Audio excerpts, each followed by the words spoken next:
We're going to start off with Ederson. He is out for the remainder of the season, which is 2 more games, with the final Premier League game coming up that can wrap up the Premier League and an FA Cup final. These are 2, huge games for Manchester City. 2 must-win games for Manchester City. They've lost the Champions League this year. They got eliminated by Real Madrid in the penalty shootout. So this is kind of, these 2 games are their season essentially. They need to win both. They don't need to win the FA Cup. I think it'll just add on to the season that they had. But getting into the Premier League and another FA Cup will continue to add to Guardiola's legacy in English football for these players. This is a big 2 games coming up, a big 2-game stretch for Manchester City, but that's obvious, and they've been in these games a lot. They've been in these sort of situations a lot. So I'm not gonna add the pressure upon them. They know the expectations, they live the expectations, they succeed with the expectations. That is Manchester City. For you to have this amount of trophies, you have to be able to withstand the pressure. And Manchester City, they can definitely handle this kind of pressure. Now, as far as the situation goes for Ederson, there was a nasty injury that he suffered in that Tottenham City game, an important game for City.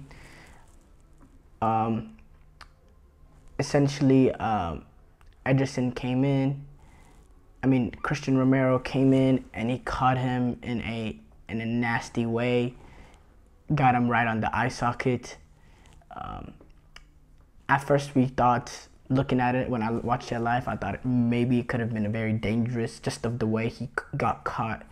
Ended up thankfully being kind of his hip that caught him rather than his knee or leg, which could have been a lot more traumatic.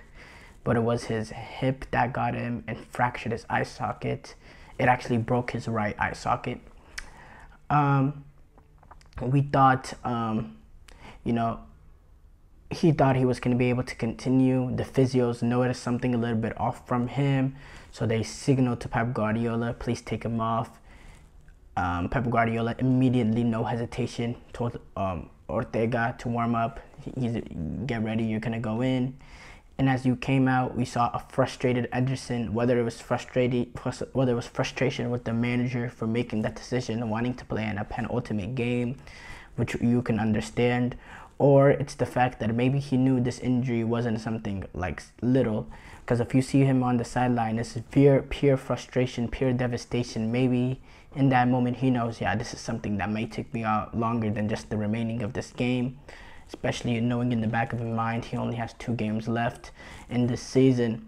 Now, whether or not he'll be fit and firing for Brazil at this Copa America, that'll be a whole different question. And if you remember, I don't know if Durviel Jr. is going to do something similar, but whenever it was at the last Copa America, Chichi let Ederson play basically the entire tournament. In the group stages, it was, Alisson got a game, Weverton got a game, Ederson got a game, But in the knockout stages, it was Ederson that played the entire tournament all the way up to the final. So is that going to happen again in this, in this next Copa America? The chances of that happening are slighter, just because of the fact that, Ederson, Durviel Jr., he's coming in, he's trying to make a difference. Brazil, they can't play around this Copa America. They need to revamp the sort of negative energy that's been surrounding Brazil throughout the World Cup qualifiers. And maybe he's thinking about the Copa America. That's another opportunity for him to play for his country, one of the few opportunities, just because of how good Alisson is. Maybe that was the reason for his frustration.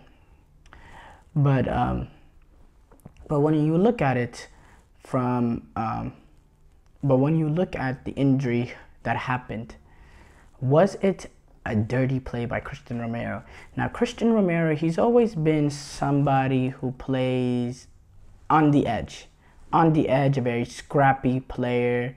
You know, maybe dirty is a little too far to go, but it's someone that was really, especially when you consider the modern day player.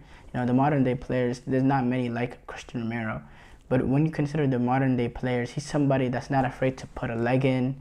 You know, he's willing to put a foot in, and he's willing to play in between the lines of whether it is unnecessary or not.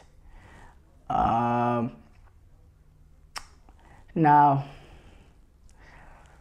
would I call it dirty? No, I wouldn't say it's necessarily dirty, but I definitely think that it was unnecessary and avoidable. You can see by the time Christian Romero does have a little bit of enough time by the time Ederson gets on the head of the ball to back off just a little bit. Obviously, the momentum is taking him, but it's definitely not a dirty play. But let's go back to City here. Now, it's very, I wouldn't say big injury for City, but this is something that people definitely need to think about entering these final two games.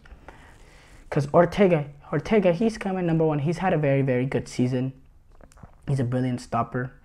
Guardiola said after that game, he's one of the best one-on-one goalkeepers I've ever seen. That's a heavy statement to come from a manager that's managed the likes of Victor Valdez, Manuel Neuer. It goes on and on. I mean, Pep Guardiola has managed some brilliant goalkeeper. And what he said about Ortega really shows the caliber of player that Stefan Ortega is. And this also shows the importance of having a good backup goalkeeper. Because you need someone that can come in and make a difference for you in these must-win games. And if they didn't have a solid one, like if you're going back to a few years ago where they had Zach Steffen as their number 2 goalkeeper, you know, if I was a Manchester City fan, I'd be very, very concerned entering these last 2 games. You know, but with a guy like Ortega, I don't think the concern is as big. I mean, he came in the Tottenham game, and he essentially saves the Premier League for Manchester City with the 2 saves that he made. One on Dejan Kulusevski, just making himself as big as possible. And then the other one is a one-on-one chance going up against Son. And people don't talk about this, but the composure he had from goalkeeper at that goalkeeper position. Nobody talks about composure from a goalkeeper position, but the composure he had in that situation, one-on-one, to be patient, to not fall for anything. You know, there's a lot of keepers that can just come out like a headless chicken and easily get rounded. We've seen Son do that to many goalkeepers, many goalkeepers, and to have the courage and the conviction to say, you know, to eye a Son, to read his body movements, read his hips, and make that save. For me, phenomenal save. And he's just been a very good goalkeeper just in general throughout the season. So I don't think the injury is that big when you look at it from a Manchester City perspective. Now, obviously, the pressure is on Stefan Ortega.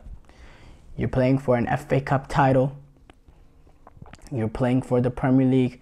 Not saying there was no pressure in coming off the bench against Tottenham, but that's a little bit different. You know, you in a split-second moment, you're getting on the pitch. You don't really have time for all the pressure to set in. You know, everything thereon is just based on adrenaline. Pep Guardiola tells you to warm up. Okay, I gotta go. The goalkeeper's injured. I gotta go. Now it's different. He has a few days, or he has a whole week essentially. Not a few days, like 4 or 5 days, and then another whole week to the FA Cup final. He has some days to think about it. Like, oh my goodness, wow, you know, I cannot cost my team the Premier League. Man, I cannot cost my team the Premier League. I cannot lose this for us. You know, we're almost here. And keep in mind, I mean, they still need to win this final game against West Ham. It is a West Ham team that's not the best of form. I mean, not the best West Ham team. And with the David Moyes playing his last game, and you are at home, but you know, a draw is not enough. They have to come out and win this game, because Arsenal is only 2 points behind them. So if they only get 1 point and Arsenal win, no matter by how many goals Arsenal win, they'll have the goal differential tiebreaker over them. That will send Arsenal as Premier League champions. So City are coming in here in a must-win situation with a second goalkeeper. And will that pressure get to Ortega? That remains to be seen.